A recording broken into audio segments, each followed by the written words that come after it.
Yes, Rob, I had it on my list to bring up and then open for discussion in the staff update section. All right. Thanks. Just wanted to make sure it was Thanks. still in there somewhere. For sure. It's very topical, relevant. Thank you. Okay. No other late items? All right.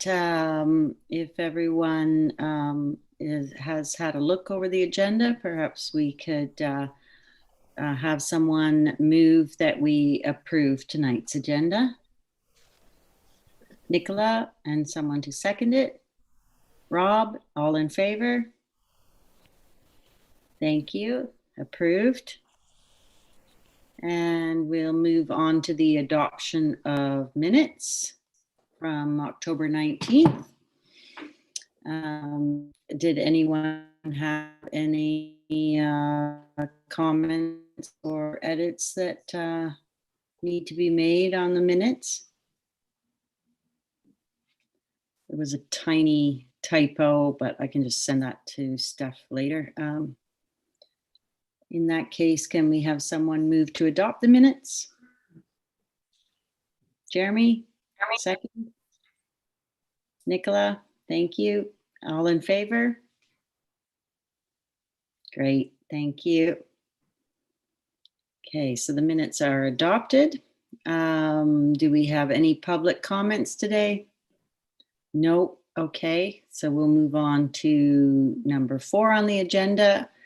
And we start with the rezoning application, Area 1 of CD 18, Arbutus Ridge. And Daniel is going to present us with that. Thank you, Daniel. Thank you. So I have just a short presentation for you to give you some background for the rezoning. It's similar to the council presentation. It's in your agenda, but feel free to stop me and ask questions as I go, if that's easier, or questions at the end as well.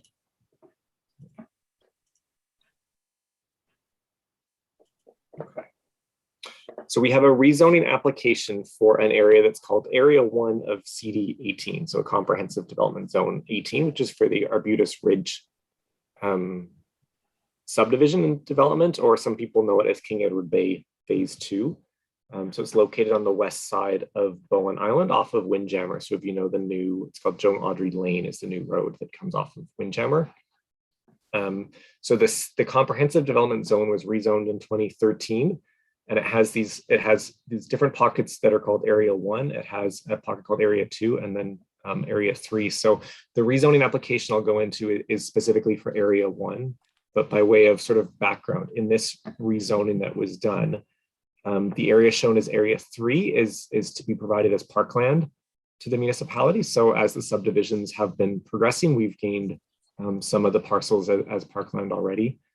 Area 2 was proposed for something called a cottage residential development that was rental housing, and it's governed by a housing agreement. And then Area 1 is where the sort of the normal residential single family home development is slated to take place. So it's Area 1, but it's in 3 different areas, which can be confusing. And so this is it just shown from our online mapping system. So showing that some of the single family lots in Area 1 have been created. So these little parcels, as well as 3 different parcels that have come to the municipality as parkland or open space. So right off of Windjammer, one sort of halfway up Joan Audrey Lane, and then one right up at the top bordering onto Crown Land have all been transferred to the municipality as parkland through the rezoning and subdivision process. So this Area 1 of CD 18 that's part of the application permits detached dwelling, and then it permits open space and public trails in the zone. It allows uses accessory to principal uses and domestic agriculture, and it permits up to 38 dwellings in the zone. Crucially for this rezoning application, it does not permit as an accessory use, a use that's called accessory residential use. And that's how our land use bylaw governs secondary suites, either attached, so part of the house, or detached, which we permit then if a lot is large enough. If you're allowed the accessory residential use in your property, if your lot's large enough, then you can have a detached secondary suite. I don't have it in this presentation, but in the council presentation, I went through and looked at which areas currently on Bowen do not permit accessory residential use. and found that the majority of them are in Snug Cove. So things like there's a zone specific for the pub development or for some of the community lands that allow attached dwellings. Yeah, like even sort of Bowen Court or what's proposed for Snug Cove House, where we allow attached dwellings in a certain number of dwelling units. We don't permit secondary suites in those attached sort of townhouse or apartment style units. But primarily everywhere that we allow single family homes, we allow accessory residential use, but not in this zone. So the application we received is to permit the accessory residential use throughout all of Area 1. I just noticed here, so Area 1 has some of those 38 lots that I've shown have been created already. Some of them are under active subdivision, so the developer has applied for the subdivision. So our approving officer who handles subdivisions estimates that there'd be 15 lots that would be large enough for detached secondary suites out of the 38, and the other 13 would just be permitted attached secondary suites. But it's sort of fluid at this stage because the subdivisions haven't been finalized. So you could, conceivably have a different lot layout that would fit the zoning and might have more or less lots that are large enough for these detached secondary suites. And then I just wanted to note in the staff report to council, we noted some of the things that we would be looking for more clarification and more information on through the rezoning process. And typically this is what we require items like this after a bylaw has been given first reading by council and before a second reading. So when there's some acceptance of council of sort of the concept of the rezoning, we then ask for some of the more technical details to be provided by the applicants. In this case, we're worried about water supply, about, would the increased number of potential units of the secondary suites mean there needs to be changes to things like septic on site or how the stormwater is managed or fire hydrant spacing and those sort of background information. So that's the end of my presentation, and then maybe I'll stop sharing to open a discussion.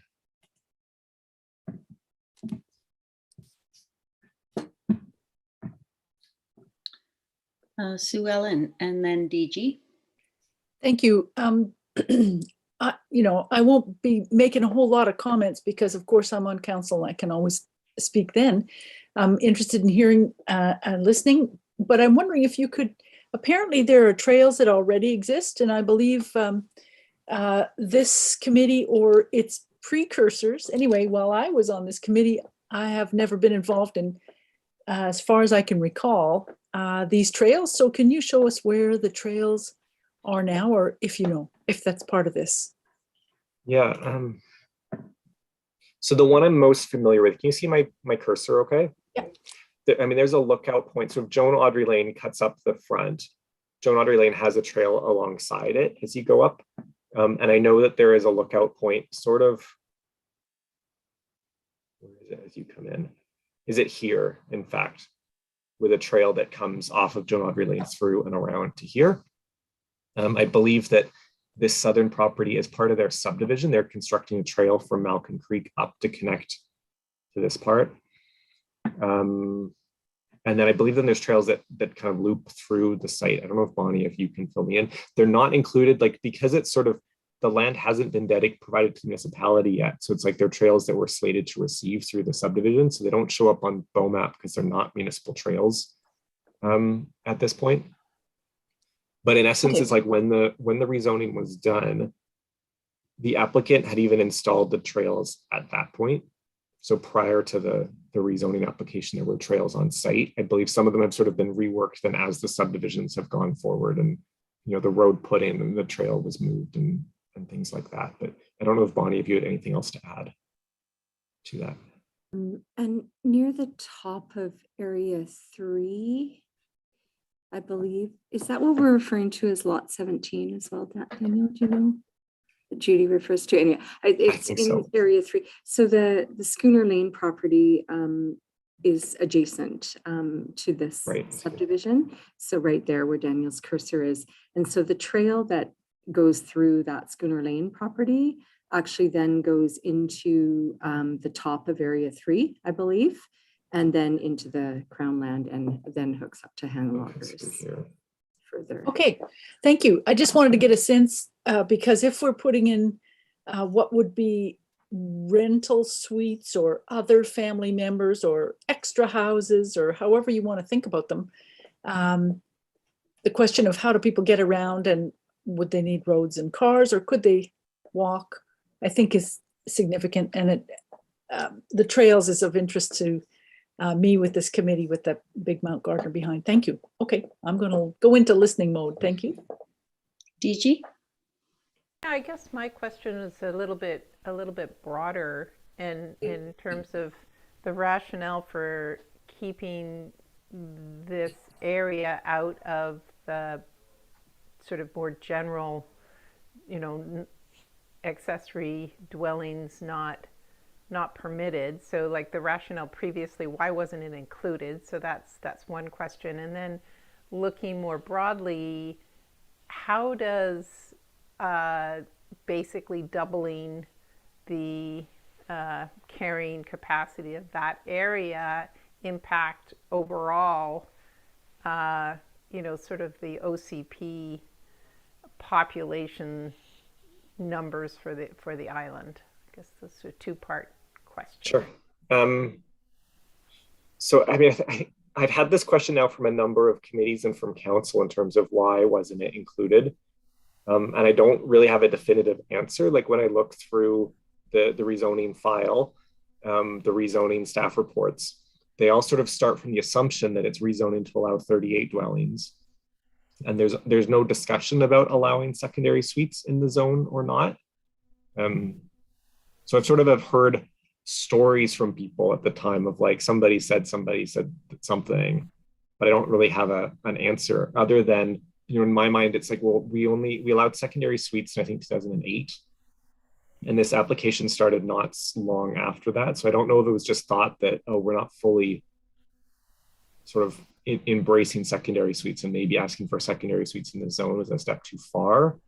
When we did the detached secondary suite bylaw in 2016, that just essentially allowed people to detach secondary suite if their lot was big enough and in any lots that allowed secondary suites. So we didn't at that point do any analysis of like, what are we leaving in or leaving out? We just said, okay, if you were allowed secondary suites in the previous bylaw, now you can have the option for detached. Regarding OCP density, so our OCP regulates the number of lots that are permitted on Bowen. And there's a specific exemption that says this count doesn't include secondary suites and detached secondary suites.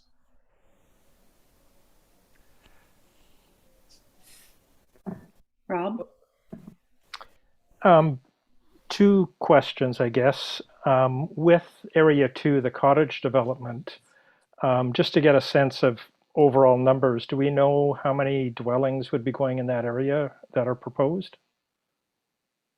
Yes, if you give me 1 minute, I'll just look it up. That was going to be my question too, Rob, because I remembered that as being quite a dense little area with seniors and people with disabilities, I believe.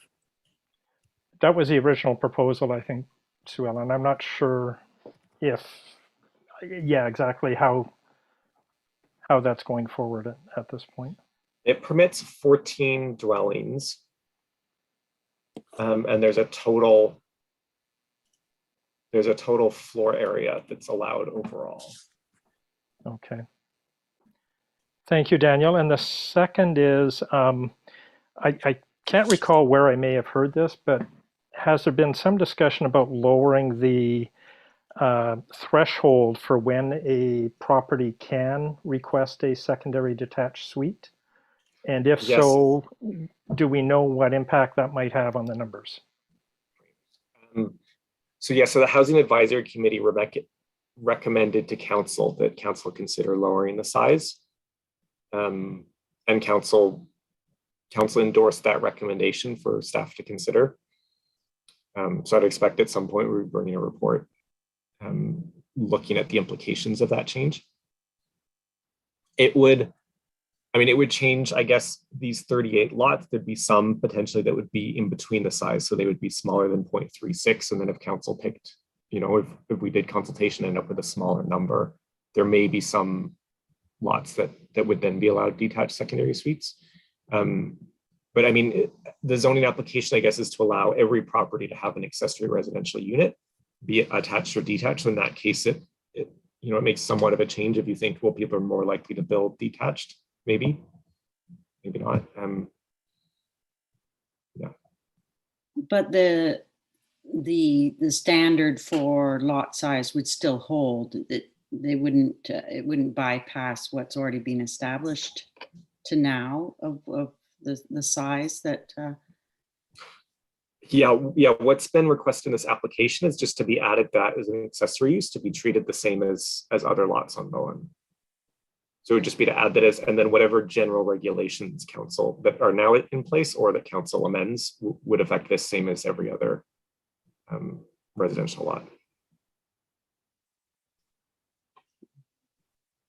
I guess my first concern, since I'm almost an immediate neighbor of these properties, is the implications for traffic and for, it's not to say every property owner is going to build a detached or install a secondary suite. Has there been some look at the infrastructure around traffic and projections in that area? We haven't required a traffic study as part of the application. It's something council could request. I guess I would say our public works department and the sort of overall road standard of Joan Audrey Lane, sort of the change from 38 plus 14 that's permitted now. Although some of them come off other, like one of the little area ones comes off of Windjammer directly, and same with some of the areas come off Malcolm Creek. Yep. But my understanding is that like Joan Audrey Lane itself was built to a standard that would encompass additional units, but and part of my concern as well is around the fact that if most of those properties become full-time residents, then foot traffic to and from the Bowen Bay area is going to increase as well. And all of these things are fine. It's just things to keep in mind as this area grows further, right? And on that point as well, I'm just thinking that as a former resident of that area, what is there a communication strategy? I think there was something mentioned in the staff report, but how much of that is going to involve, I guess, area residents? I think that I was surprised to hear that the water wouldn't be affected at all with the addition of these new units if they were built out to capacity. But living there over the last couple of summers, I know we had some water restrictions. So I'm pretty surprised to hear that. And I think having that discussion with area residents might be useful just to address some concerns. Yeah, maybe you can elaborate. I'm sorry if you said that in your presentation around the communication, I missed that. No, I didn't. So what we require is that an applicant hold an open house after first reading. So we require, that they advertise and they send notice to neighbors and hold an information meeting essentially prior to second reading. And then as with any bylaw, it will require a public hearing. And part of that is again, providing notice to neighbors. We require like a sign on the site and notice in the paper. Yeah, and in terms of water, like this was referred to the King Edward Bay Water Committee. Advisory. I always forget exactly their name. King Edward Bay Advisory Committee, I think. Water System Local Advisory Committee.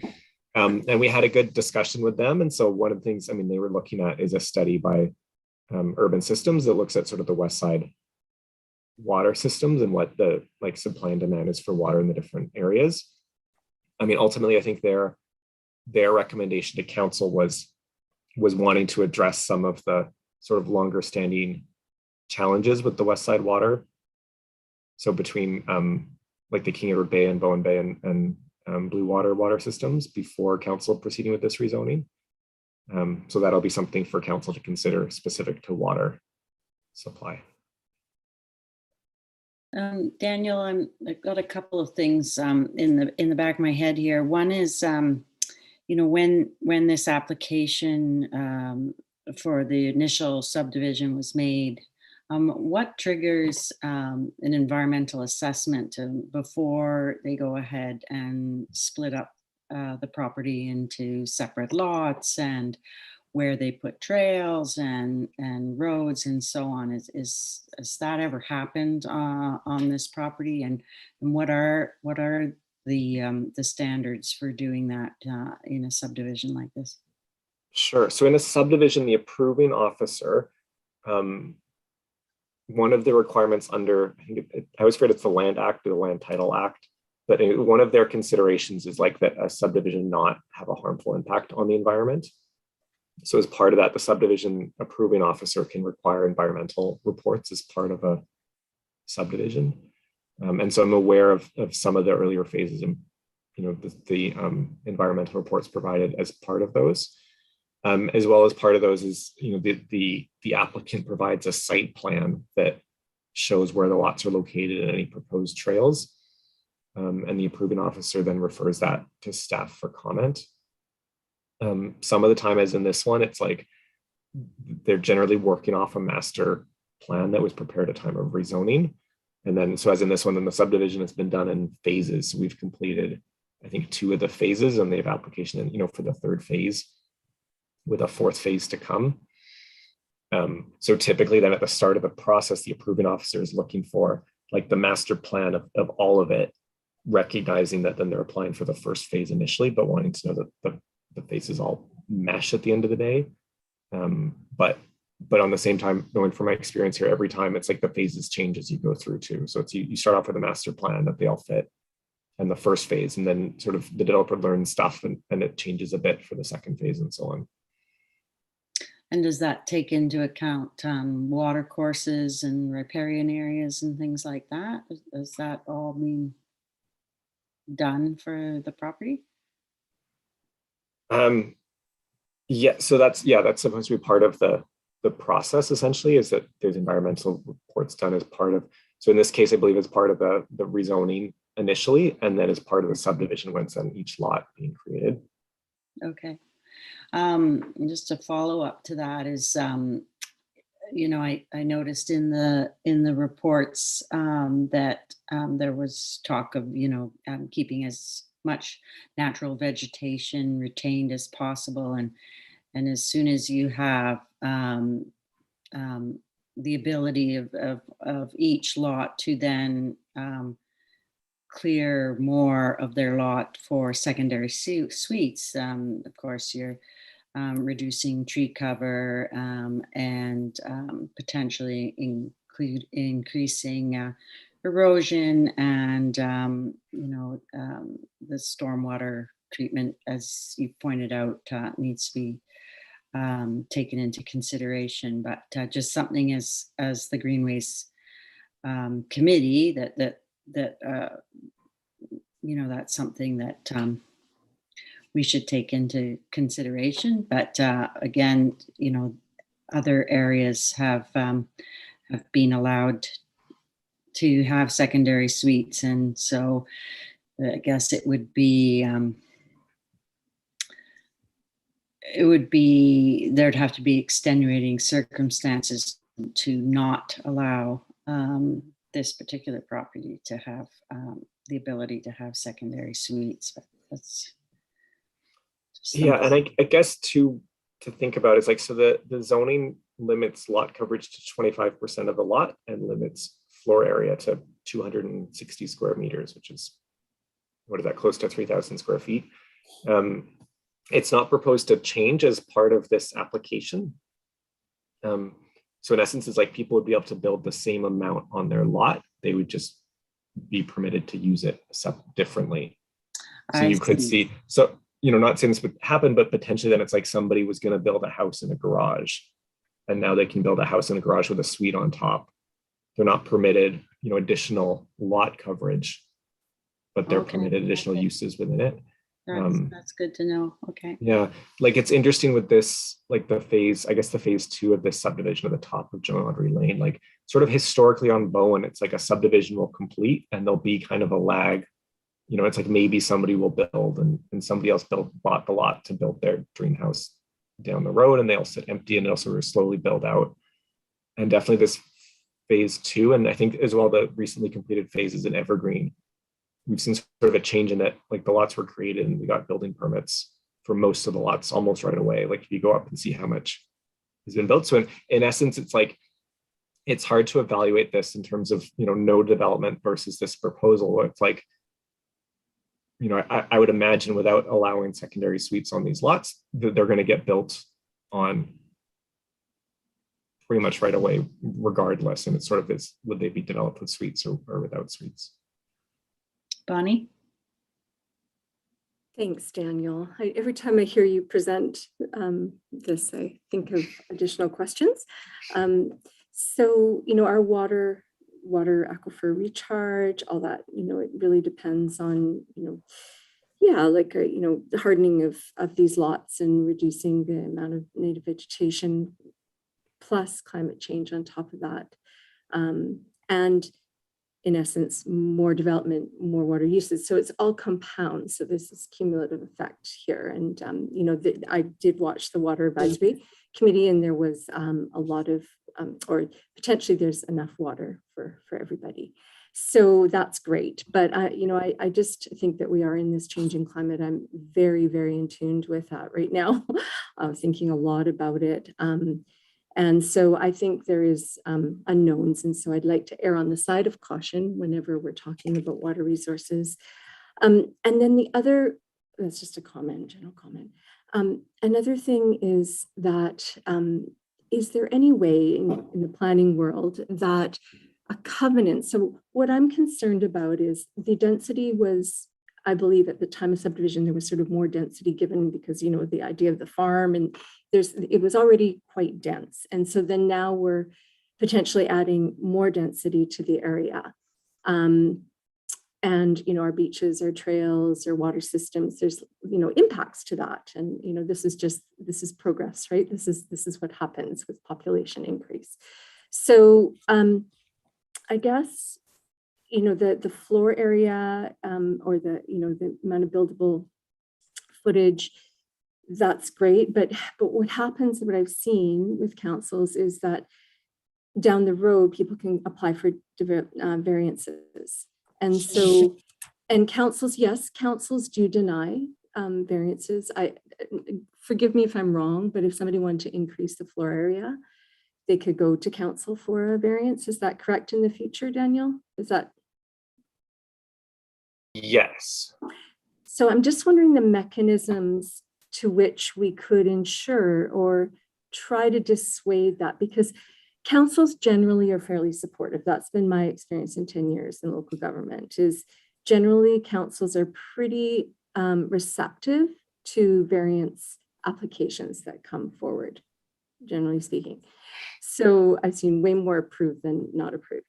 So is there any? I think, though, Bonnie, I can't think of ones that we've done to increase lot coverage. No. That other than like true. One with a heritage permit and one with a housing agreement.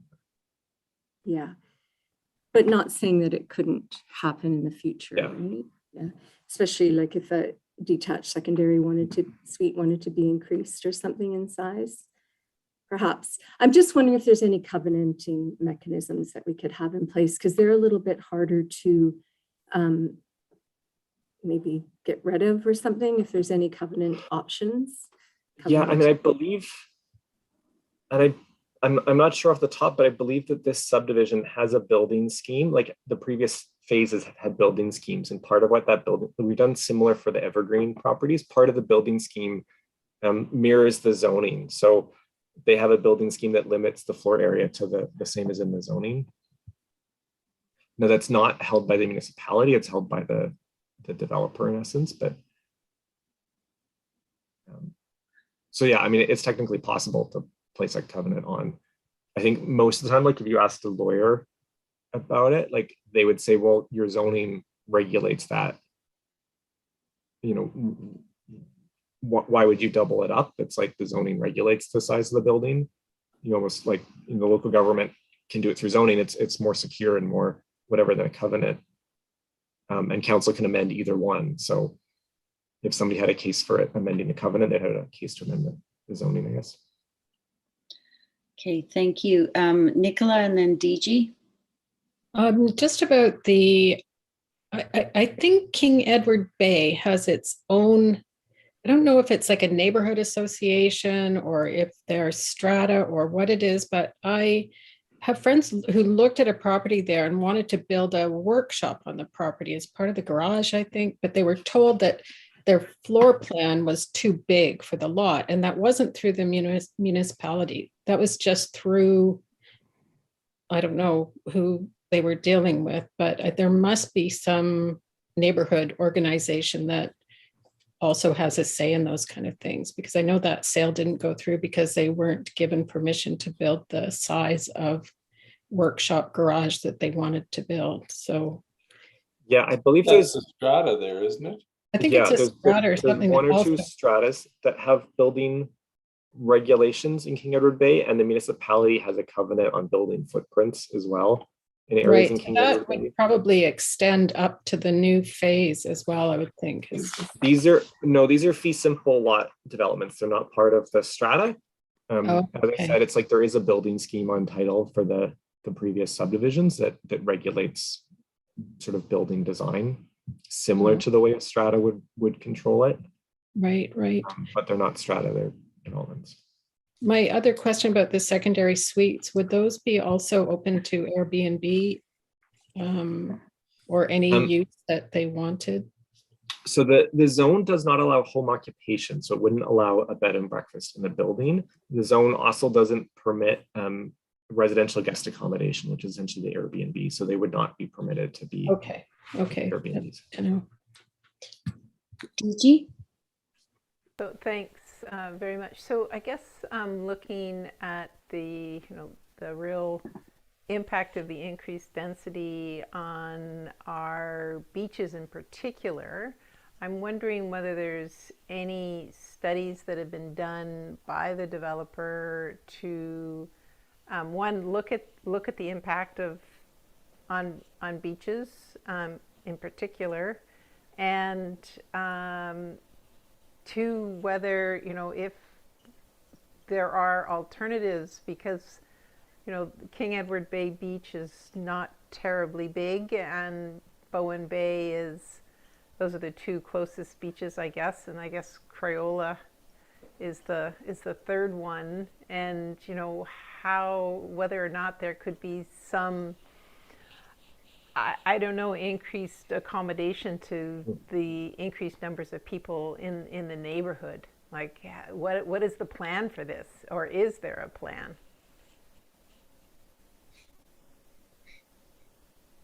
I guess I'd say, like, no, we haven't received studies on potential impact of the beaches. I mean, I think overall what we find in building permit applications is about a quarter of properties that are zoned for suites build suites. So sort of, that would anticipate a build out, up to 38 additional suites, but sort of based on development, we're sort of talking 10 to 15 suites. And, as part of these subdivisions, we've currently gained about 20 acres of parks, with more slated to come. So it's like in balance is this overall development, even with suites within it, providing sort of more parkland than the impact of people on the parks. Yeah, I mean, fair enough, but I'm looking long term right now.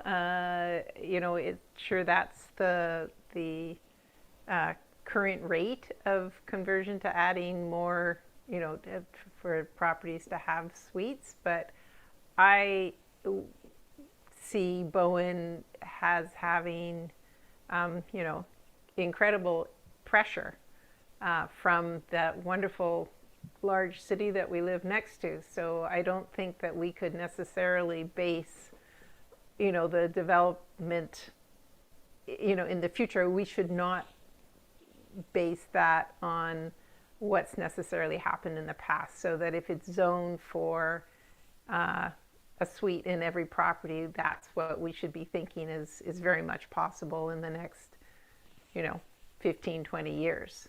So now's the time, in my view, to make sure that that's great that we've got the green space on the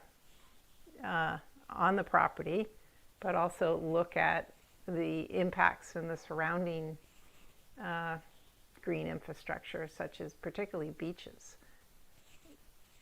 So, and it sounds like that's not really been considered at this time.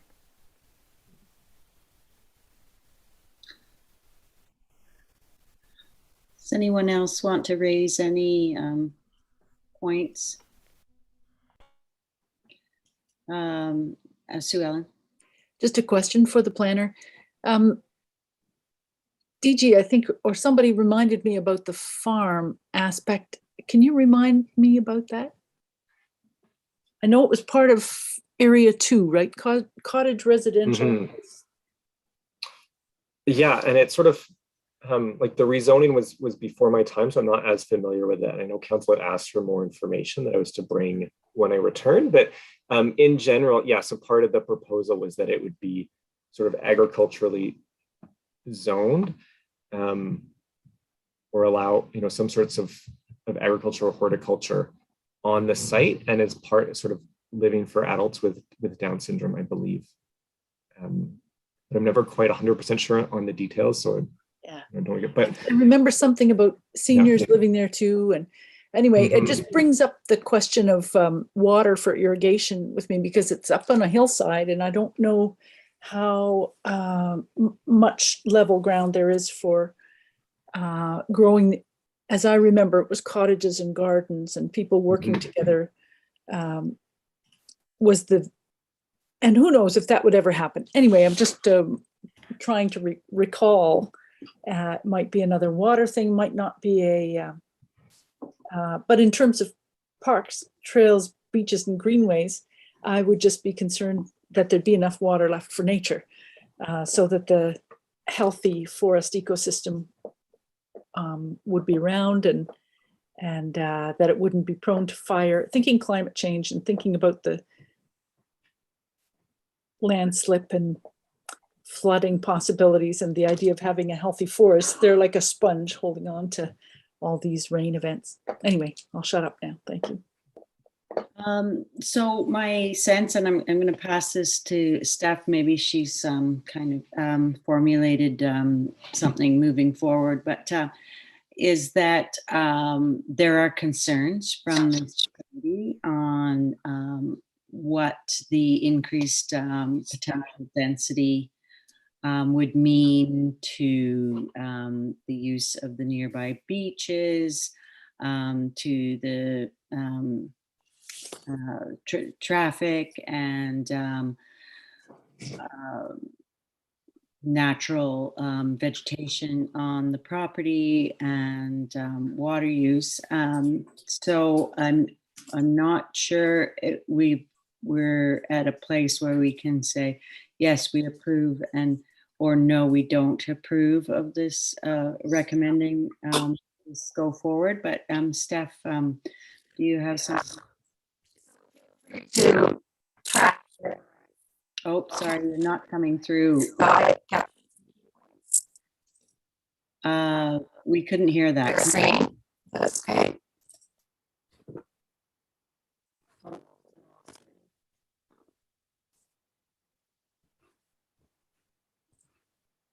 Steph, you're sharing your screen, but we don't see anything yet.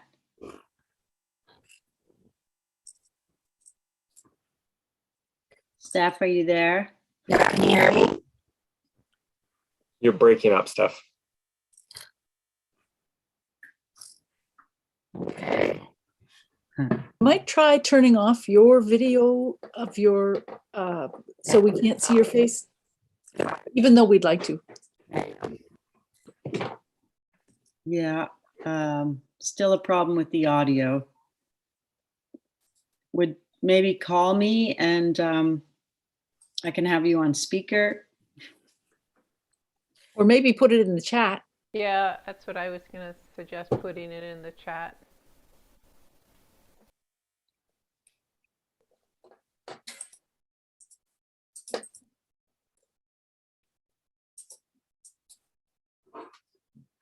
Okay, I want you all to come. Can you hear me? Yeah.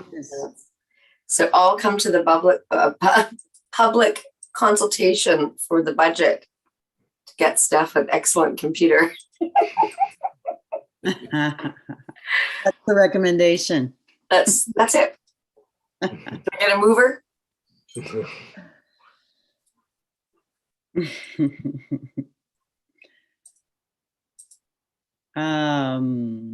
Sorry, I'm still working on it. Okay, no problem. Okay. I think fundamentally there needs to be something about more detail needed. Yeah, so I guess maybe. Oh, look at this. Okay, great. So why don't I read it out, since you might have audio issues? That the Parks, Trails, and Greenways Local Advisory, maybe take out local, committee support, not support. Tell where the energy has been. Following comments: that a traffic study be conducted to confirm that additional residents' vehicle traffic is safe and sustainable. Maybe even add in there, how much traffic will there be between those residences and the two closest beaches. We can assume that, well, they're close enough, they're going to be walking, but it's quite a slope. If they're upslope and then all the way down to King Edward Bay and so on, and there's very little parking at King Edward Bay. That a foot traffic increase and beach vegetation increase study be conducted to assess possible accommodations such as additional infrastructure and impacts on green infrastructure. Sorry, that was just came at the, I wasn't sure how that fit in, but that came in your bullet points at the end. Okay. That a robust communication strategy involving neighborhood residents be conducted. That was Lou's comment, and then Daniel clarified there was a process in place. I wasn't sure how that landed. Okay.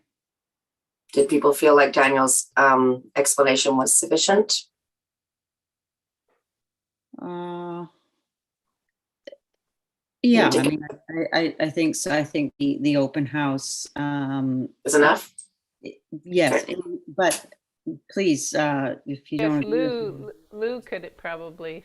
Yeah, Lou, what do you think of that? That there will be that open house where neighbors will be contacted and asked for feedback. Yeah, that was sufficient. Oh, that was good. That's sufficient. Okay. Thank you.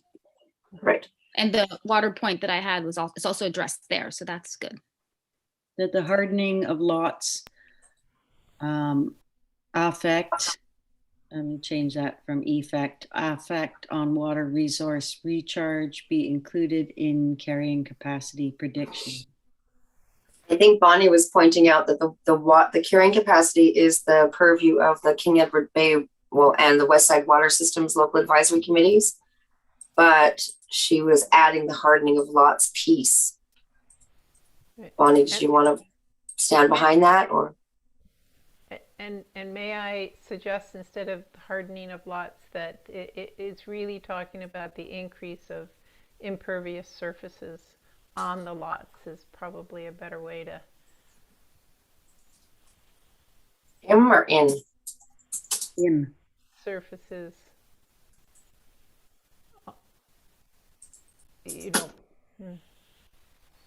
Yeah, I'd like to leave it up to the committee if the committee would like to keep it in there or not. It was just a suggestion, or I was just adding some comments, but if the committee would like to see it in, that'd be great.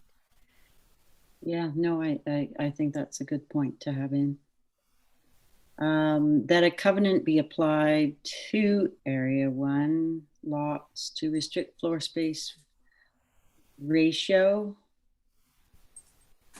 and or lot coverage variance application approval. So yeah, the point there was, they can only have a secondary suite if it's within the allowable building site coverage, but there is the risk that, as many residents as want to can apply for a variance.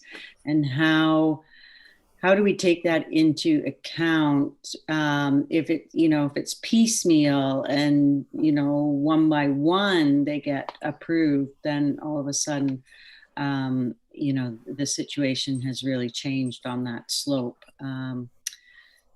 So maybe it's not a covenant, but, maybe there needs to be a review of how that is going to be dealt with in the future. And maybe there is a hard restriction that there are that variances not be allowed for increased floor space for each lot. That part of this, the subdivision developers are asking for, this extension for secondary suites, and maybe that is one of the conditions, that yes, they can be included, but variances to increase surface area of building sites will not be permitted. That's something that can be done, Daniel? I'm not sure. And in Parks, one of the sort of, I guess, principles of like what council can and can't do is council can't fetter future council decisions. Oh. So if council goes like, council can't say in the future, we're not, like, a future council won't make this decision, because it's sort of the principle is that a newly elected council can do what they're able to do and not be tied by what the previous council has told them they can and can't do. Daniel, with a covenant though, the next council could discharge that covenant for sure, but with a covenant, then you're not fettering. Yeah. Then you're not So fettering. it's like, you could place a covenant to reinforce the zoning, and somebody could apply to vary it, and council could. And would the covenant wouldn't be like, it wouldn't be on an individual lot, it would be on the group of lots. So maybe that is the way to go, because it makes it another hurdle and gives some protection to, it makes it less easy to allow piecemeal variances to be applied for. Is that correct? Yeah, I guess they would be applied, but they would be applied to each lot individually. The covenant? Yeah. Like for them to be effective, be placed on title. So it could be like one written document, but it's still placed on title for each title. And it's like that owner, I guess, would then have the ability to. And then the owner knows, right? It's on title. You're purchasing a property where it's not that it's, it doesn't have to be there forever, but it is a hurdle. Perhaps. Yeah. And, how does the rest of the committee members feel about that? Are they in favor of that kind of a protection measure? Yep. Sorry, I can't see everyone, but Let me stop for a sec. There. Hey, everyone. Caution. Yeah, so if you're in favor of proposing that council consider a covenant that maintains the building lot size, no, that's not correct. The FSR and lot coverage. Thank you. If you're in favor of recommending that, raise your hand.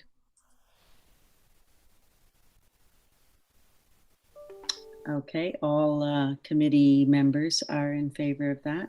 So the last bullet on the scratch pad is something about natural vegetation on property and water use. That was from your recap, your bulleted recap.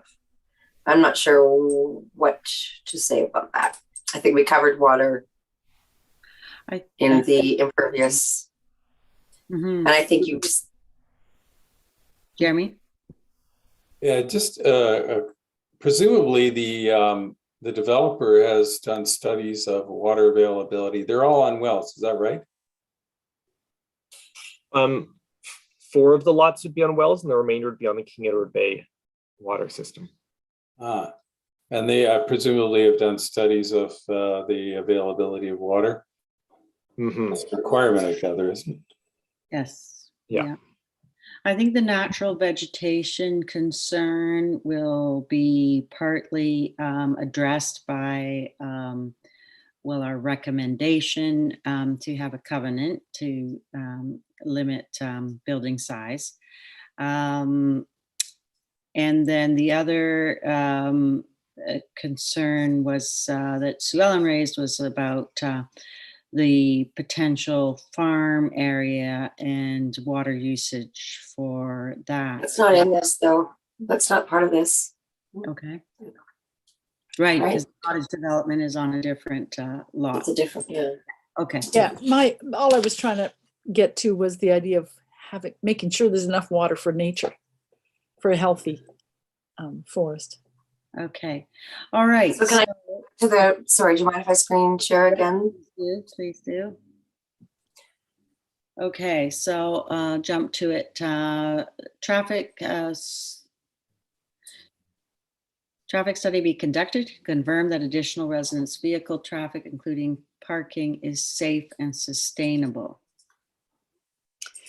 Do we want to? Claudia, do you mean parking at the beaches or do you mean parking at the houses? This wasn't That on was, point, but yeah. So does someone who was it was DG, I think, about beaches. No, this one I think was Rob. Yeah, this one was me. It was more of a No. comment, as things with the additional residences that might be there, whether there's anything that needs to be considered from a roadway point of view. I I think, highly doubt a study is necessary. yeah. And I also think it's a little bit out of our purview. I think what, maybe the Transportation Advisory Committee should also have a look at this, and maybe that's happening. But certainly the beach access and parking availability and so Parking on at the beach is okay then, at a traffic Yeah. increase One, at the beach. is more relevant to this committee. I think really it's really the increase was the local density in the neighborhood really, and that's going to lead to an increase foot traffic and beach visitation. So and I think where so the foot traffic increase and beach visitation increase study, is that? Doesn't make any sense. Sorry. So I think really what we want to have is some sort of understanding of the impact of the increased density on local beaches. So we need a report, maybe I guess a report on the impact of the increase of,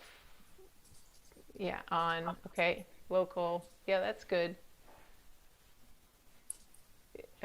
Understanding of the impact of the increased density on local beaches, including local beaches visitation, including by foot or vehicle, is needed to.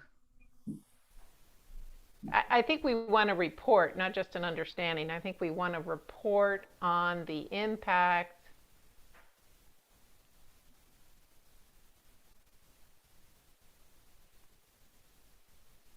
including foot traffic, I guess including increased foot traffic and beach visitations.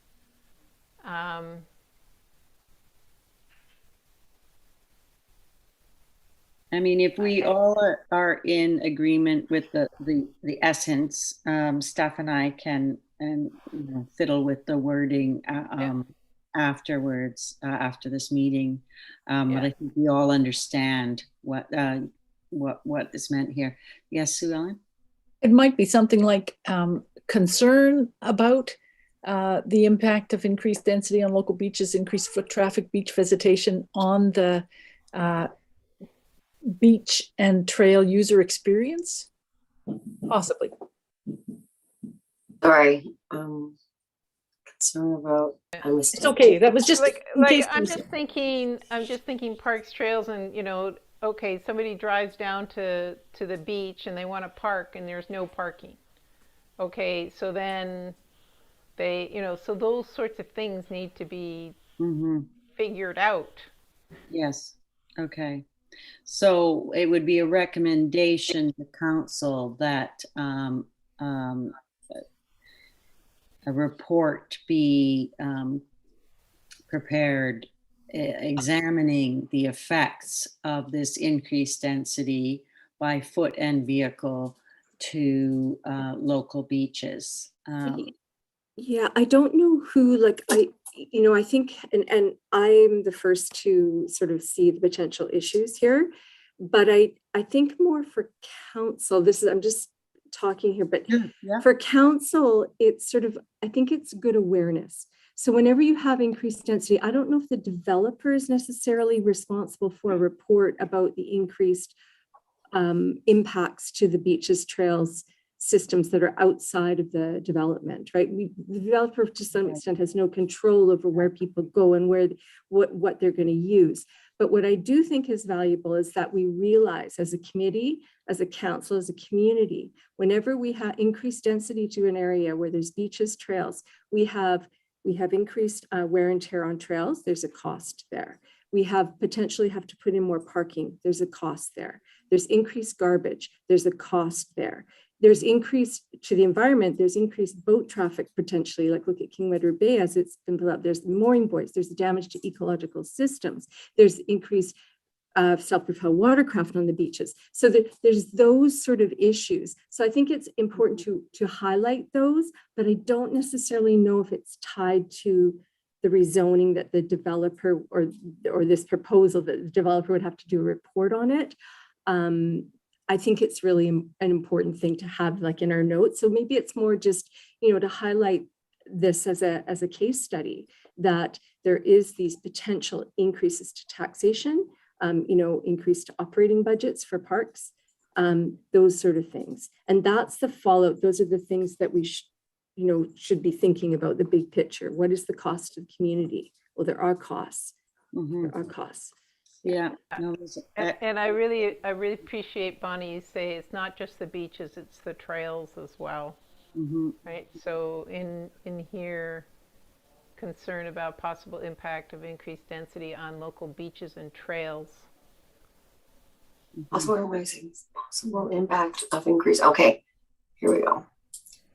The possible impact of increased density on local trails and beaches.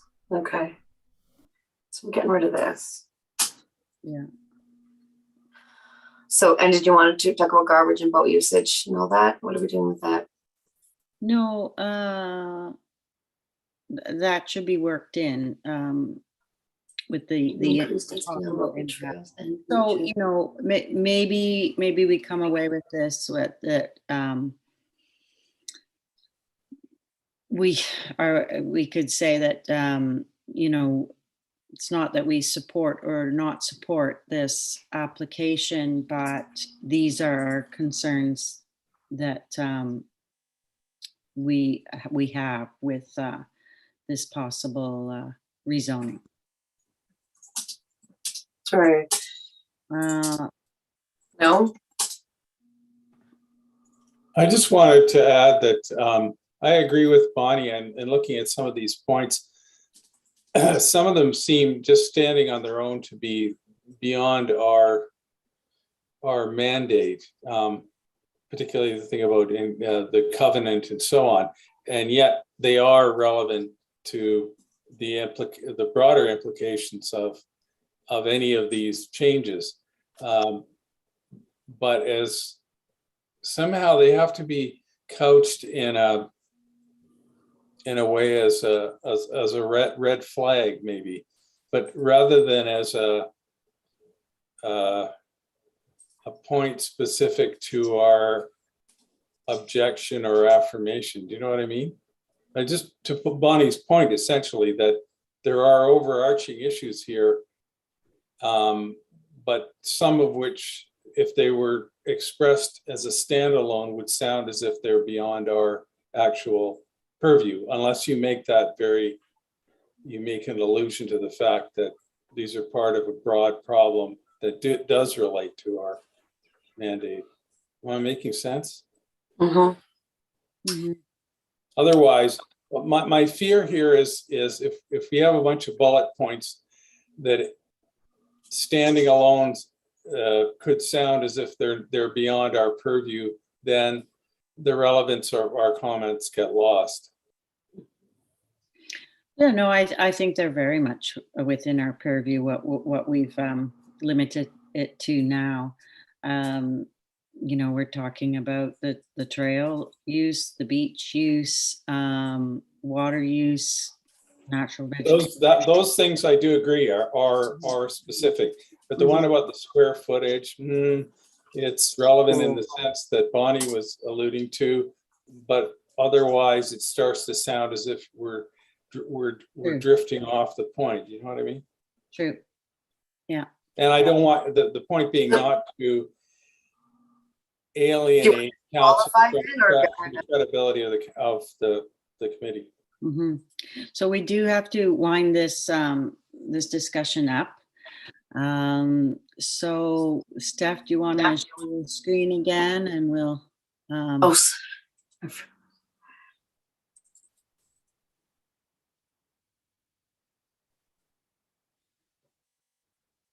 okay, so we've got maybe with the following comments, that the possible impact of increased density on local trails and beaches in the area, including increased foot traffic and beach visitation, parking, garbage, boat usage, and the financial and potential taxation impacts to increased with a D, staff maintenance that would come out of the parks budget. Is that getting too specific? I don't know. What do you think? I think that's within, you know, we are Parks, Trails and Greenways. I think it's very relevant. Okay. Yeah, that's part of the park plan, right? We talked about in the parks plan, we talked about maintenance and all those issues and how much it costs. Yeah, I think that we have a comment that there is a concern about the possible impact of increased density on. So I think we're missing that word in the beginning. Oh, there's a yeah. Okay, we'll just say there is a concern. Yeah, good. And yeah, possible impact, or I think I would even say concern regarding the impact of, you know, possible. I mean, really, just that's impact is what we're trying to ascertain.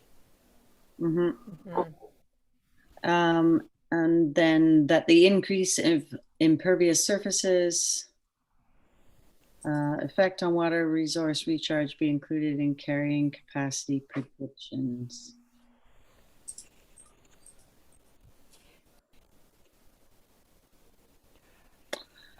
And would you say water resource recharge and local vegetation, or, you know, really we're talking about whether or not the plants are going to have enough, you know, enough water to survive, right? So if it's like, is there an increase in impervious surfaces from these suites though? Yes, right, because you're increasing your your development one way or the other. But the Daniel, are you? the allowable coverage of Would building not- coverage is Would not not changed. increase. But would, I mean, if someone, they wouldn't necessarily build out to their maximum allowable unless they were going to have a secondary suite. So Okay. there is the likelihood that with secondary suites, you will get more coverage than without. Okay. But let's see, I'm not sure about the carrying capacity predictions. I think maybe we do away with that, but that there's concern regarding the increase of impervious surfaces and their effect on water resource recharge. Same potential because what you said about potentially going out. Right, yes. And then take out water, I would end at recharge. Oh. Oh, just not talk about, And no, you're right. Water recharge and I think the local vegetation thing is an important thing to tie into our Greenways mandate. mhm, You need, and Maybe we should and just call it possible Greenways, negative right? impacts on local vegetation. / Greenways, or, I mean, shall we Yeah. just say Greenways? Yeah. Yeah, local Greenways, yeah. That's good. Okay. Similarly, on the third bullet point, needs to be tied into our mandate as well by referencing the 2 points above.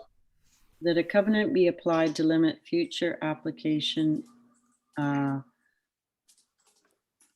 not approvals, but limit future applications. well, anyone can apply. Right, It's what they, sure, for increased floor or space. just limit.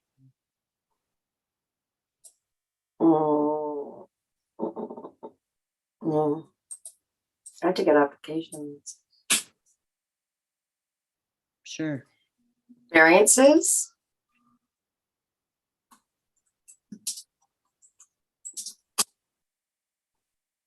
Variance applications? Yeah. To limit. Okay. And I think you need at the end to add something like, in order to mitigate the above points, something like that. So that, Or will I it? said to in order to support the above concerns. yeah, exactly. That's You want in order to mitigate the above. no, Well, that's pretty it good. doesn't, it's not about the first point, really. It's about the second point, right? So, in order to, Concern. Well, it should be if it's talking about the numbers of people. Does it not include the first point? Mm-mm. we're talking about, so that doesn't, not about the number of people, but the floor space. So it's, But the floor space does that not, is that not tied into the number of people? No, no. floor space talks about how much natural land is being covered in the lot.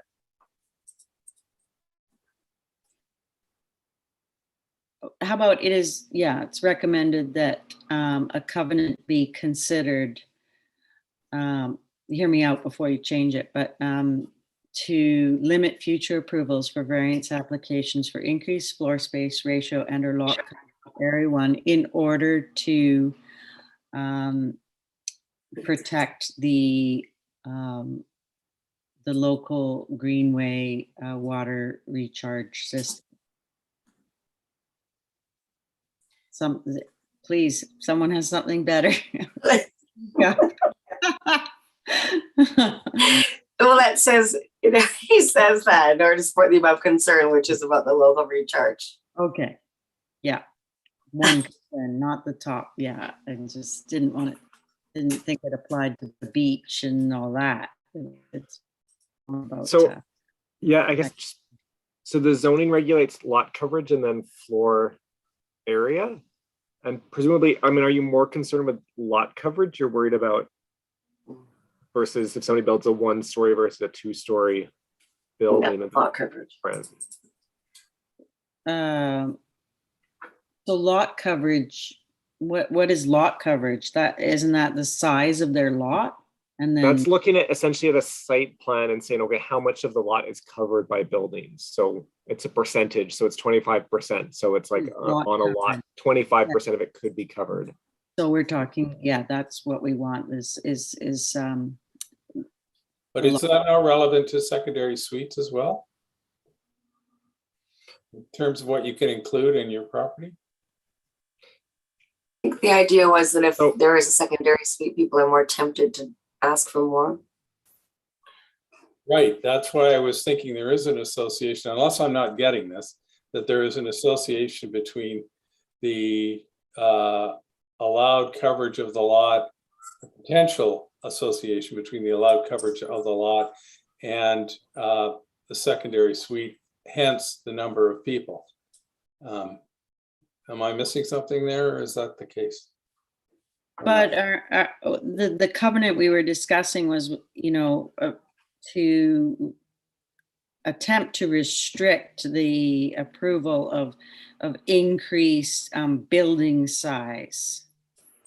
So you might have 6 people in a smaller, even with a secondary suite, but then could be 6 people in a giant, if they increase the lot coverage. So it's not necessarily tied to the number of people that will be there. It could be someone that just wants a grander house.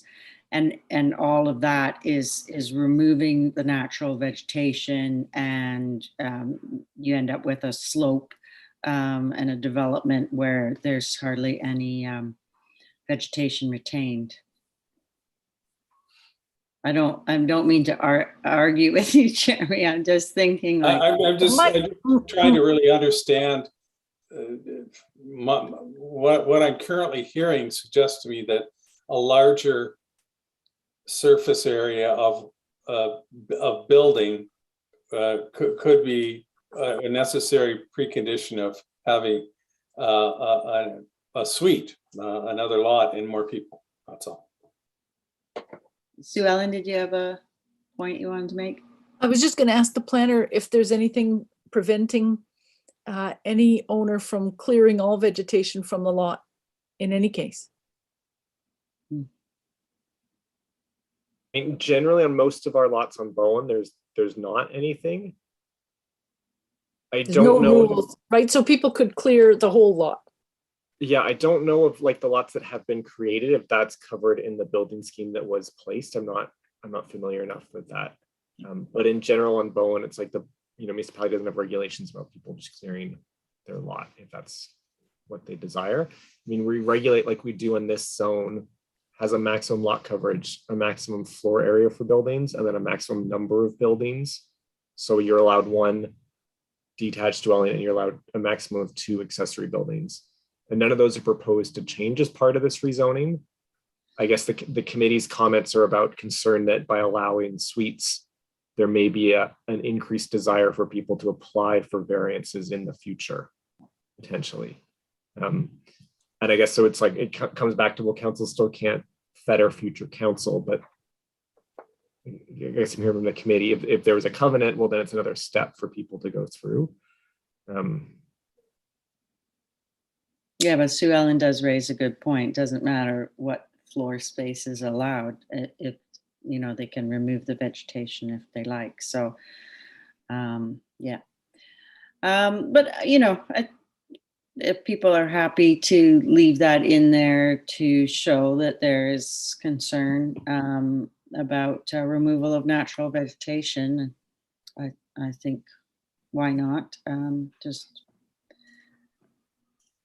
I think you can suggest a covenant without, it's just a suggestion. I crossed out about supporting the above concern because there's lots of reasons that you might want that floor space. yeah, show. I just wanted, as Jeremy pointed out, to tie it back to our mandate. Oh, right. You Okay. know, why we are concerned about floor space. It's about removal of natural vegetation and. Okay, I'm gonna put it back on and Okay, and then we should definitely have a vote on that. Okay, so Parks, Trails and Greenways Advisory Committee support, not support rezoning application, Arbutus Ridge. There is a concern regarding the impact of increased density on local trails and beaches in the area, including increased foot traffic and beach visitation, parking, garbage, boat usage, and the financial and potential taxation impacts due to increased staff maintenance that would come out of the BIM Parks budget. There is concern regarding the potential increase of impervious surfaces and their effect on water resource recharge and its impact on local greenways.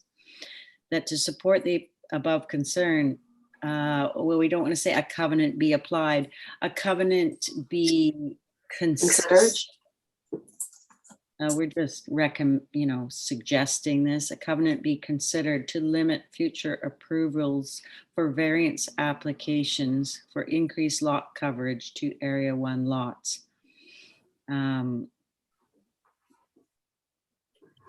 Okay, so, do we have to support or not support, or can we? I guess not. I'll just say that the PTGAC provide these comments. Yeah. Daniel, can we do that? Yeah, and I mean, I think this 20. committee's done that before in other committees. Yeah. Mhm. Provide the following comments regarding. Unless the committee, do members feel strongly that they don't want to support this, or that they do want to support it, or are the majority happy with saying that these are our concerns about it? The one Rob. thing. Oh, Yeah. sorry. So, I think your latter point, just that these are concerns that were expressed, from my point of view at least. mhm. I agree, but for myself, I don't want to say, yes, I support this application. I also don't want to say I don't support it. But yeah, these are the concerns. So, sorry, did I see someone's hand? Yeah, I just wanted to say that I think in that first bullet, it would make more sense if we took out the financial impacts and just take out the potential taxation impacts. I think that sort of just confuses things. Yeah, keep the impacts, No. and Yes. the financial impacts due to, yeah. Okay. Good point. All right, so, okay, so in order to wrap this up, I'm gonna, maybe if we could see everyone's faces, if you wouldn't mind stop the screen share. Okay, I'm gonna put it this way. Raise your hand if you want to support, raise your hand if you don't want to support, and then I'll ask, raise your hand if you'd rather just list these as concerns and not say one way or the other. So is it your choice to say that you support this application with our concerns?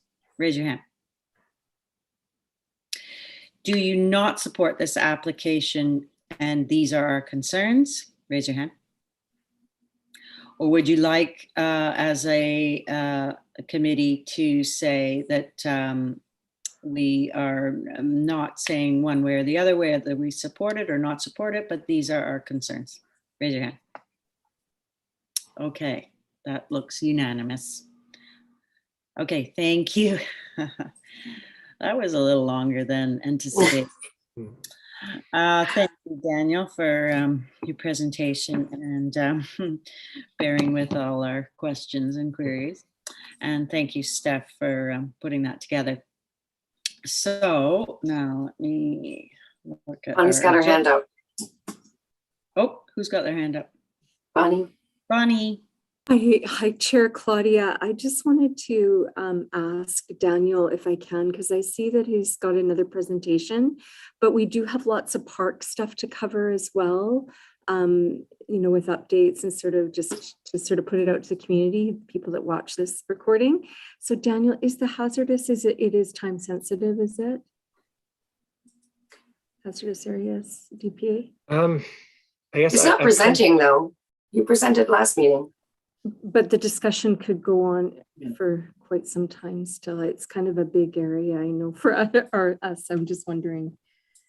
Can I give you like a 2-minute update on where the project is, and then you can decide if you want to talk about it this meeting or your next meeting? Sounds good. Does that work? I'm so 30 sorry. second. I'm so sorry to jump in there, Claudia, and I don't mean to, you know, to control the meeting there. I just know that I have to leave at 9 o'clock, so I'm unable to stay later tonight. Okay, well, let's hear from Daniel then. That's the next item on the agenda, 4.2. Sure. So I just partly to update you that we've scheduled virtual open houses for early December. So it's gone out on the island page. It's on our website. Essentially December 8th and 9th, we'll be doing virtual open houses for the general public on the hazardous areas, as well as essentially our COVID compromise was we are having boards printed. We'll have them in the municipal hall for that week in December, and then planning staff will be available to talk to people as people come in and want to look at them and discuss them. So we were worried about booking an open house like we would normally do and having 40 people show up and us having to kick people out and filter people or something. So that was our sort of approach for December. And then we were going to see what sort of engagement we got looking at doing an online survey as well on the proposal, and potentially doing more in January, depending what sort of response we get before coming back to council. We also have, I don't know if you remember, but part of the project was a site alteration bylaw. So we have some of the drafts from that to present to council. So I think I've heard from all the committees but the Parks and Trails Committee. And so I was looking to do the open houses that first week of December, and then looking to then, if we think we've got resolution at that point, to come back to council in January with both the hazardous areas sort of results of referrals, and then the initial draft of the site alteration bylaw. So I don't know when the committee I don't know if the committee has a December meeting scheduled, or if you would be meeting in January. It might be getting late in December, close to Christmas to have a December meeting, but well, I mean, we did raise concerns that were listed, and I think maybe we were in the same sort of similar position where we didn't want to necessarily say, that we approve of the bylaw or disapprove of the bylaw, but that we had these concerns. And I know we wanted to let people have more time to look it over and consider any other concerns. So did anyone have a chance to do that? Or do we feel that the concerns that were in the minutes do capture our thoughts? Okay, so. Want me to share the notes from the minutes? Yes, and you can pull that up, and Nicola, you can go ahead and speak. I did walk up at the top of Kate's Hill there. It's part of my regular walking anyway, and looked down the backside, and it's pretty intense, some of that development here that's going on. And well, I particularly appreciated the photo that they put in the Muni announcement in the newsletter. It's quite funny, actually. The photo that went in. Yeah. Like that was that you, Steph. That was good. it was Sophie. Yeah, we call her Scary Sophie. Just kidding. Yeah, that was very good. Anyway, and just I have to say, in light of what's going on right now on the Coquihalla and all the highways and the slides, I think it's a huge concern right now, and that it's something that really needs to be looked at really closely. So I'm not sure where parks, trails, greenways kind of fit in there, other than hazards to what already exists, you know, down below that development in particular, and in other areas. Of course, there's Queen Charlotte Heights. There's so many areas on Bowen that I know are concerns, but I would think right now, especially having seen what's been going on in British Columbia, that it's pretty important. So, yeah. Yeah. There were concerns brought up last meeting that, like, for example, those Rivendell houses, it seemed odd that they were no longer mapped as hazardous slopes. And I don't know, Daniel or Bonnie, or was anyone able to kind of figure out why they were on one map in the past and then now they're not? Because that certainly did seem odd. And then if that is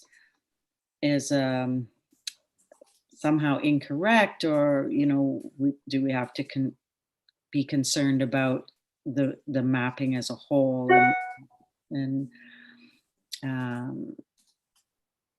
yeah, going forward.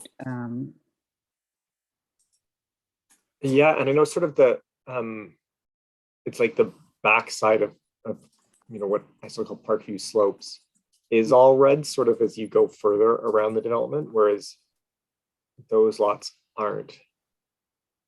And yeah, I don't really know the reason for that, other than potentially the LiDAR mapping was after a lot of the site alteration had taken place, where they smoothed it off, and then the steep parts are like not a large enough area to show up. Okay, well, can we give Daniel something to go away with, or are we in limbo still around this issue? I guess, Claudia, it's like, I have your comments from the October meeting. You know, so if there's not further comments, I'm happy to take those to council as part of my sort of committee comments that I have, or if people want to, you know, have had more thoughts, they can still submit to me, or I'm happy to come back in January to your, you know, to your next meeting to have another check-in. A check-in would be great, but yeah, it doesn't sound like anyone has further comments from our previous discussion. So, you know, we can leave it at that. Sue Ellen, did you have a point for this? Well, just that I know the planning department is really busy. So if we don't need Daniel to come back, maybe we could Sure. not ask him to come back again. Mhm. And but also just thinking about Nicola's comments about the flooding and the mudslides, and you know, just that concern for keeping the healthy forest ecosystem up above, so that we have water in the summer, during the summer, because it's been collecting in the sponge, you know, that it's a healthy ecosystem holding together during the extreme weather events, something like that. Maybe you've got that already in your comments and I missed them. Thank you. Yeah, and I did want to point out that I think there was some talk last time, you know, where like, well, how does it affect our, you know, under our purview? Well, if there's a trail that has a landslide, but it's much bigger than that. It really, you know, all our greenways can be negatively affected by erosion from development on steep slopes. And so we could have some serious impacts to existing healthy forests if, you know, development is not done in a controlled and measured and sustainable way. So it certainly is under the purview of this committee. And I think we'll leave Daniel with the comments from last time. And if anyone has anything further, they can email Daniel directly. And I don't think we need you to come back, Daniel, in January for a check-in. We'll leave it at that for now. DG's waving. And apologies for not having been at the October meeting. It strikes me that it would be useful to have a more strong recommendation on the basically towards what Claudia you just said, rather than just comments. And I don't know.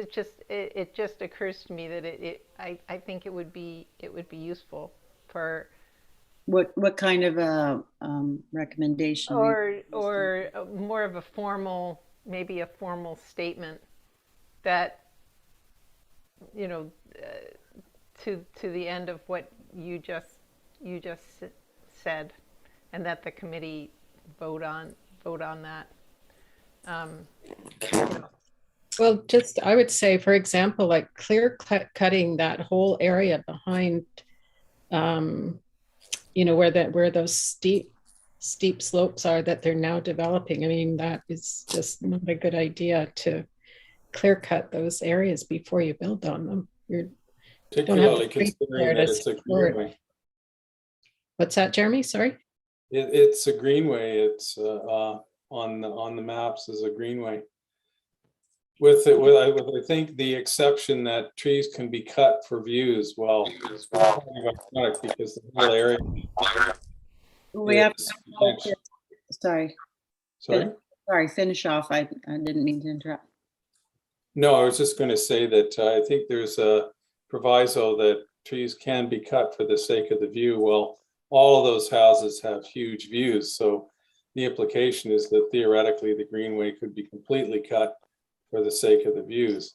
I'm not sure if that's exactly, that's the implication, put it that way. And a lot of the neighbors have commented on that fact, actually. Okay.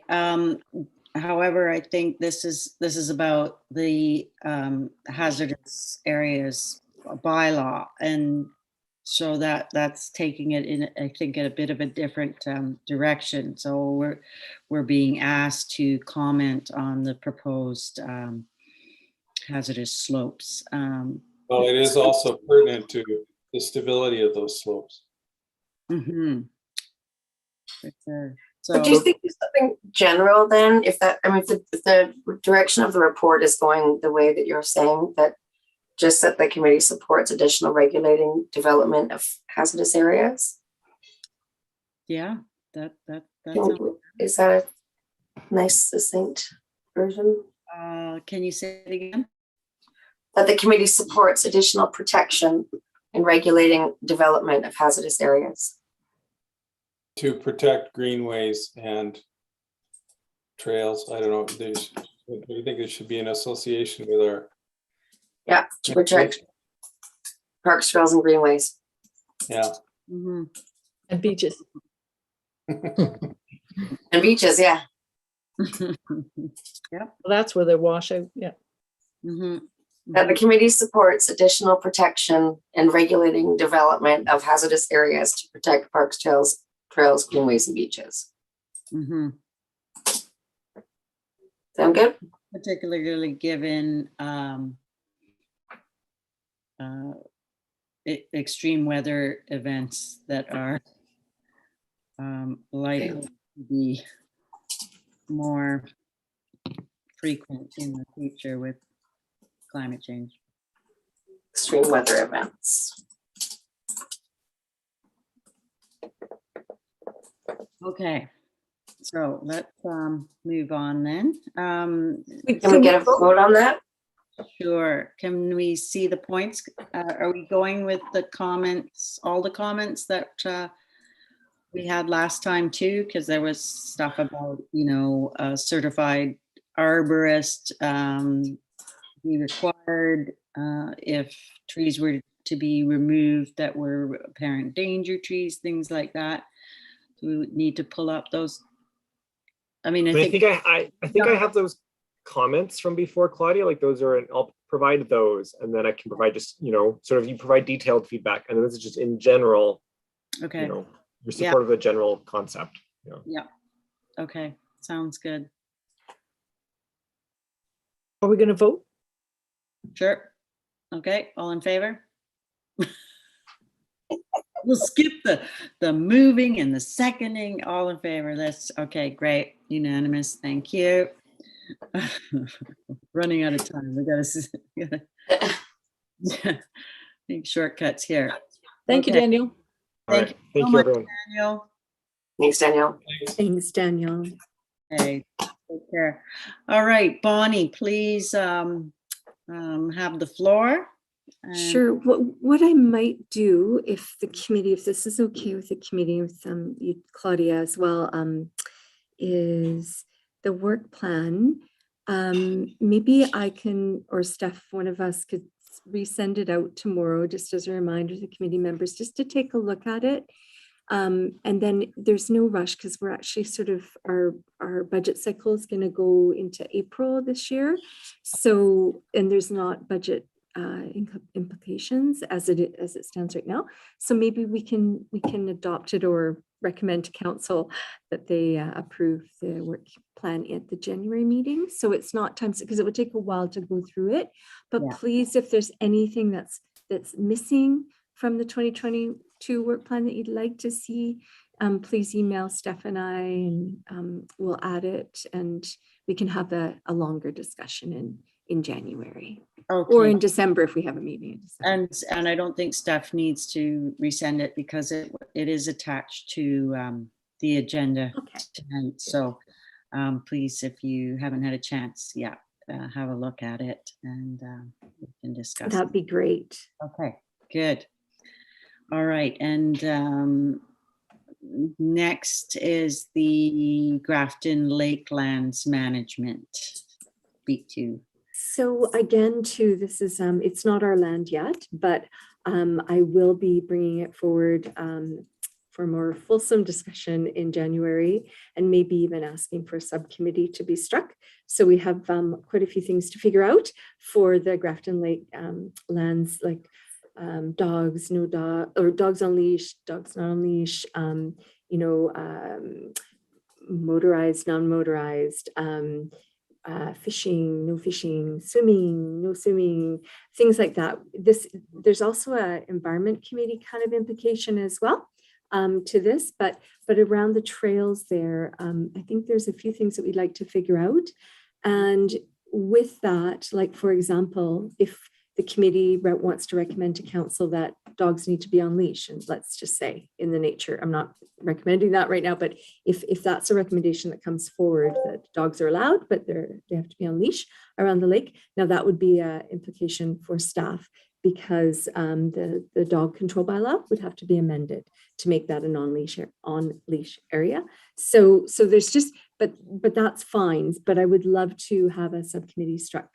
So think maybe if you'd like to be on that, and then we'll look at some management of that area, given its sensitive nature. So I'll make sure that's an agenda item in January as well. That's great. And there are two management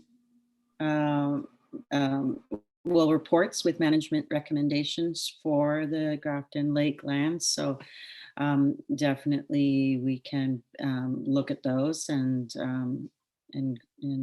build on that. That'd be fantastic, Claudia. Yeah, I just wanted to share my screen just one sec here, if I have it up. I wonder if I still have it. Maybe not. Oh, I don't have it up on my desktop anymore, I don't think. We have made some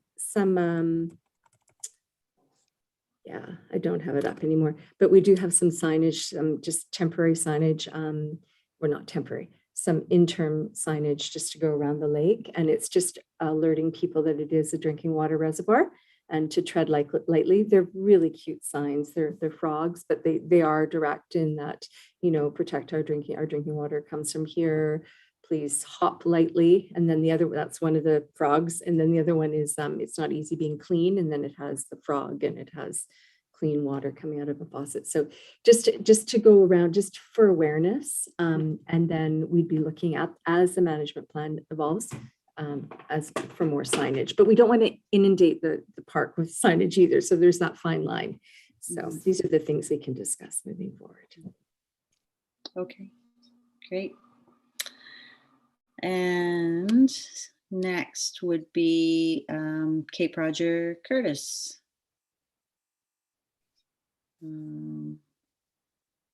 Says Ben. Ben, will you be speaking to that?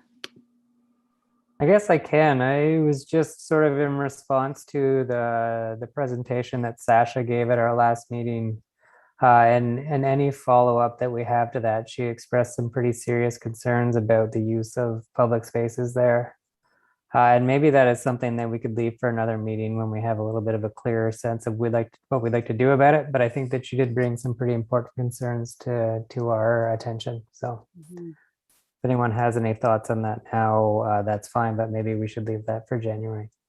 I think when we can devote a little more time to it, that would be good. And luckily, it's not the busy time of year for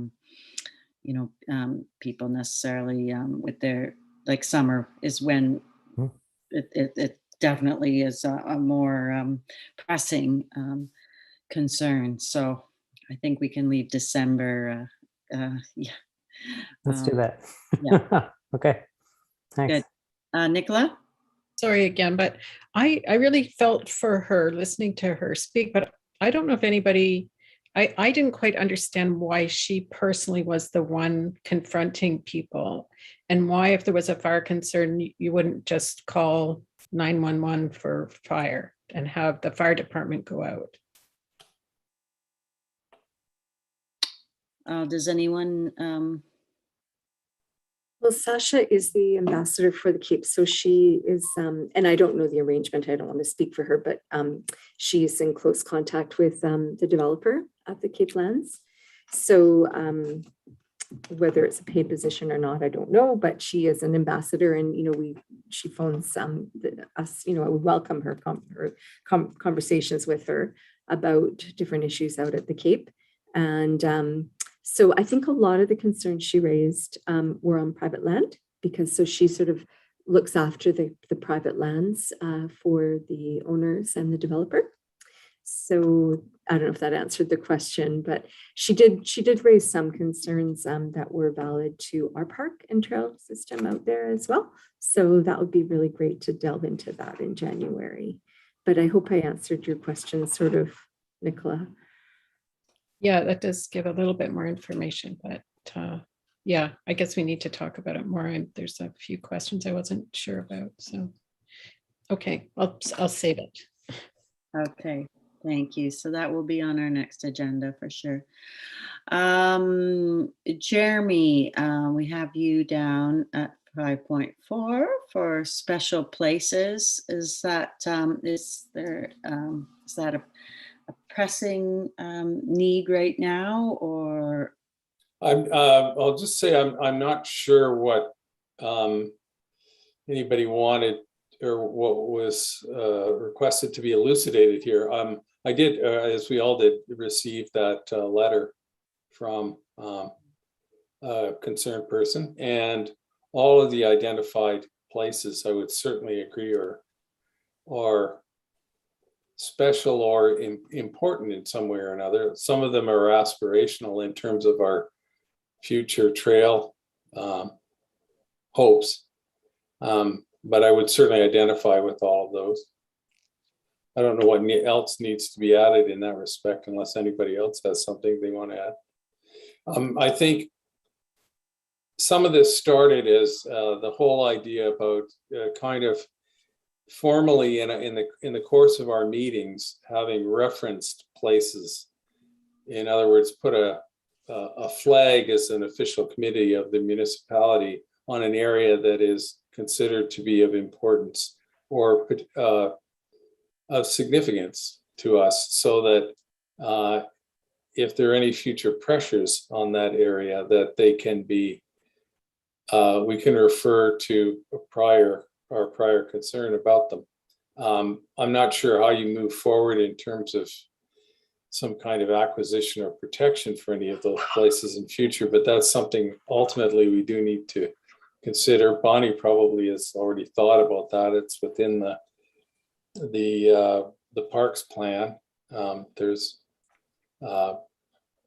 it's elucidated there. But to me, I think that's a really important forward-looking aspect of this committee. And we should be on it. We should be, we did a walk, I guess it was a few years ago now, at Hood Point West of a section of Crown land that is really remarkable open big Douglas fir forest. Mm-hmm. It's already got a trail through it. It would be an easy to define area that could be embellished with a loop trail of some kind.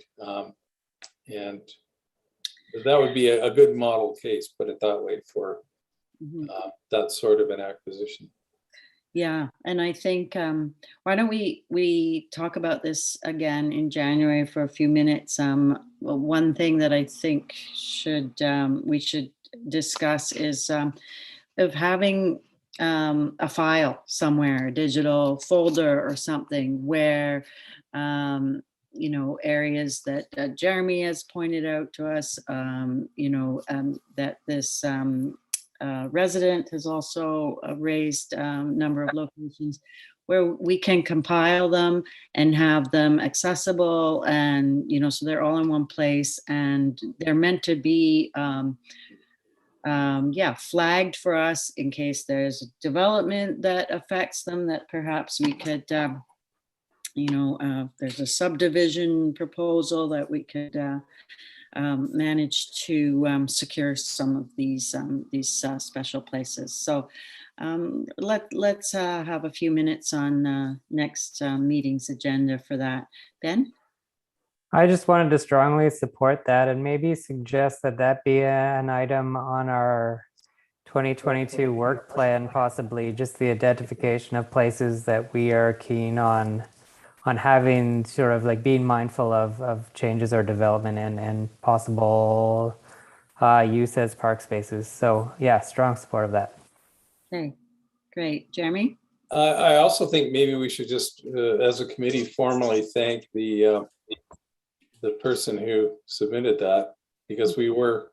Kylie Redhead. What's that? Kylie Redhead. Yeah, yes.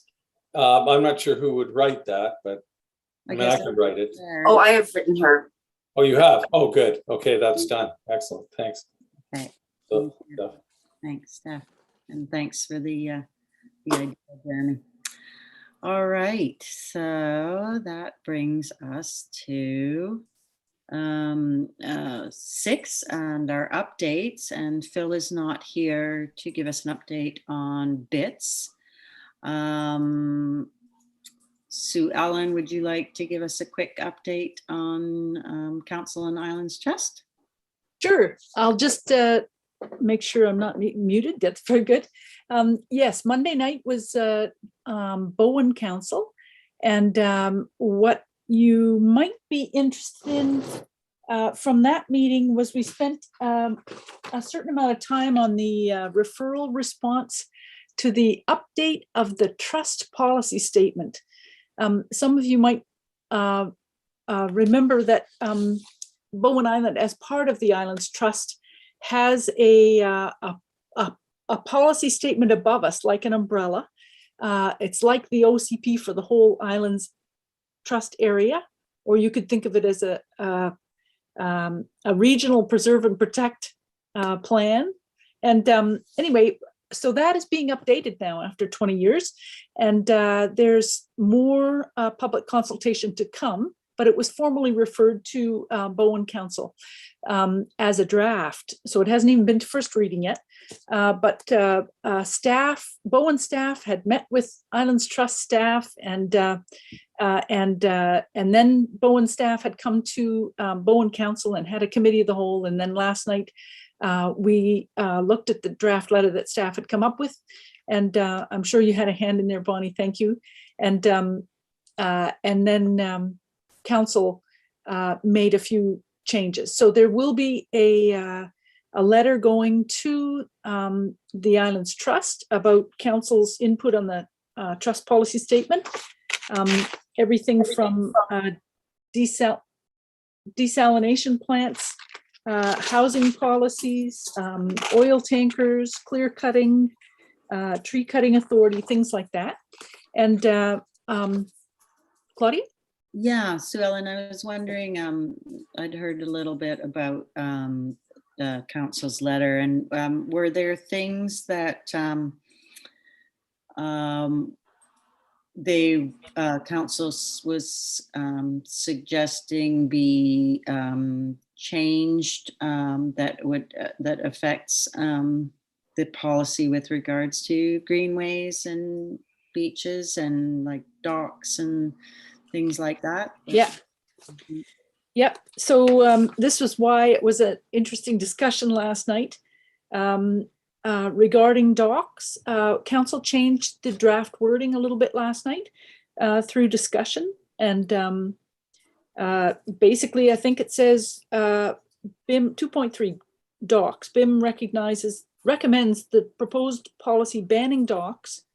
Recognize that island municipalities have their own authority and ability to regulate such matters and be exempt from the Islands Trust policy.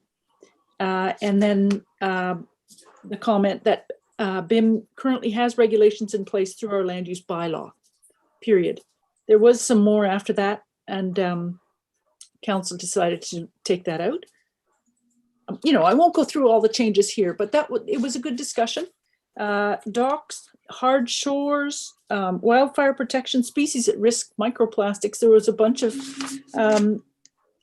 good comments, and from the Islands Trust side on the executive committee, I can say that the CAO of the Islands Trust came back earlier and said that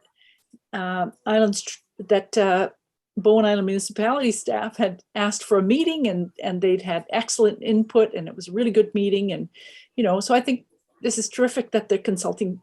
We're consulting each other. Me with my two hats, right? Anyway. Can I ask a question, Sue Ellen, in terms of, you know, the comments of Bowen Island municipality saying we have the ability to regulate, you know, for example, docks. Do not trust other, you know, trust committees within the Islands Trust also have that ability?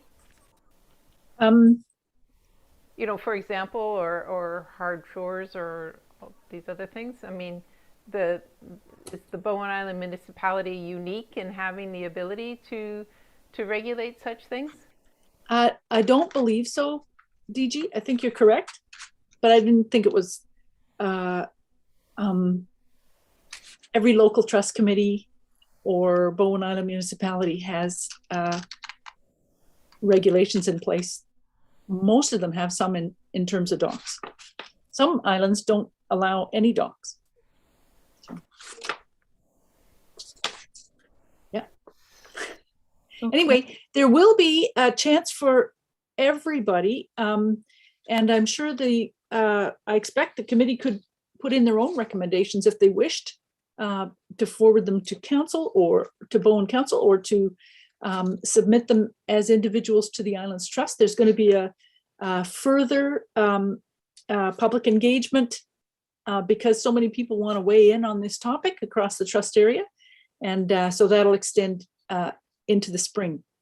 And so there'll be lots of opportunities to weigh in, and Bowen Council and staff will have another chance to weigh in as well, because it hasn't even been past first reading. So this is very preliminary, and I think everybody's getting their head around it. Council also put in some recommendations about Metro 2050, which is the Metro Vancouver Regional Growth Strategy, a very similar kind of plan that Bowen is also in. And for that one, a couple of the comments were things like Bowen Island Council recommended that Metro 2050 refer the Metro 2050 regional growth strategy to the Islands Trust, because the Islands Trust had referred its one to them. Why wouldn't it be reciprocal? And also Bowen Island Council recommended that Metro Vancouver Regional District work with the Islands Trust to protect ecosystems, which they have a similar goal for Agricultural Land Commission, for example, work with the Agricultural Land Commission, but they didn't have a similar goal for the Islands Trust. So I'm hoping that some of those things help to build a good collaboration, because there's lots of overlapping goals. Claudia? Okay, Want me thank to be you. quiet now? I'm 8:59. looking at the time, 8:59. I think we've probably covered the staff update. Is that right, Bonnie? Or did you have anything you wanted? I know you've got to leave. I'm just expecting a phone call, but I can just talk. I know that Rob had put forward the item about Mount Gardner, and I said I would cover that in the staff update. So where we're at is council did uphold the previous resolution that council had made. So they wanted staff to circle back, or wanted to circle back to the minister, Honorable Minister Conroy. She's Minister of Forest Lands, Natural Resource Operations and Rural Development, to let her know that BIM Council is still seeking a prohibition on motorized vehicle use on Mount Gardner. So I've drafted a letter in conjunction with Sophie Signa, our communications coordinator, and Liam Edwards will be looking at it, and the mayor will be ultimately signing the letter. That would then go to the minister, just asking that the previous resolution be upheld. So that's where we're at. I anticipate the letter going out, this week, being emailed to the minister. Okay. Thank you. Is there any discussion around that? I know Rob, you had maybe something to say. I appreciate council's position on this and the work you and council have put into it, and just support that wholeheartedly. There were some really good comments at the council meeting, not this one, but the one before. There were 3 speakers, and one of them spoke about the experience of the Whistler area and sledders, as opposed to another kind of motorized vehicle, right? And how difficult it was to manage or enforce this trail, that trail. Anyway, very interesting topic, and stay tuned. Okay. Yeah, we'll stay tuned. And I just wanted to let everybody know that the trail is finished. I mean, it's not completely finished, but it's there. It's wonderful. I've walked it twice, Friday and Saturday last week. So the trail from Clarny Lake up to Lower Skid, it's just such a nice connector. So there's still a bit more work to be done and some wayfinding to be installed, but just take a walk. It's great. Yeah, and Lower Skid is so nice, and the Dennis Lynn Trail is so nice, and Mid Skid is nice. So yeah, it's a good walk. Okay, thank you, Bonnie. So I believe we're looking at what date we would meet next on the agenda here, unless there's other business, but I don't believe there is. Okay, so yes, our next meeting. Steph, do you want to suggest anything for meeting? So I think are you guys on 3rd Tuesday of the month now? Yes, it looks that way. Oh, I'm back on that. So we're looking at to Thursday, January 20th. Okay, that sound all right to everyone? Thursday or 7 p.m. Okay. Oh, you mean Tuesday? Tuesday? Tuesday? Sorry. Tuesday the 18th. Yeah. Look at Sue Ellen wins. Just testing you. Bingo. So you guys are meeting Tuesday. So how about Wednesday? No, Okay, Tuesday the 18th at 7 p.m. let's go for that. All right. January. Well, thank you, everyone. No January this time. Pardon? It's Tuesday. All good? Okay. So we can adjourn. Can I have someone move to adjourn? Nicola, seconded. Ben, thank you. All in favor? All right. Good night, everyone. Thank you. Thanks, everyone. Bye. Good night. Thanks, everybody. Bye now. Thank you. Bye for now.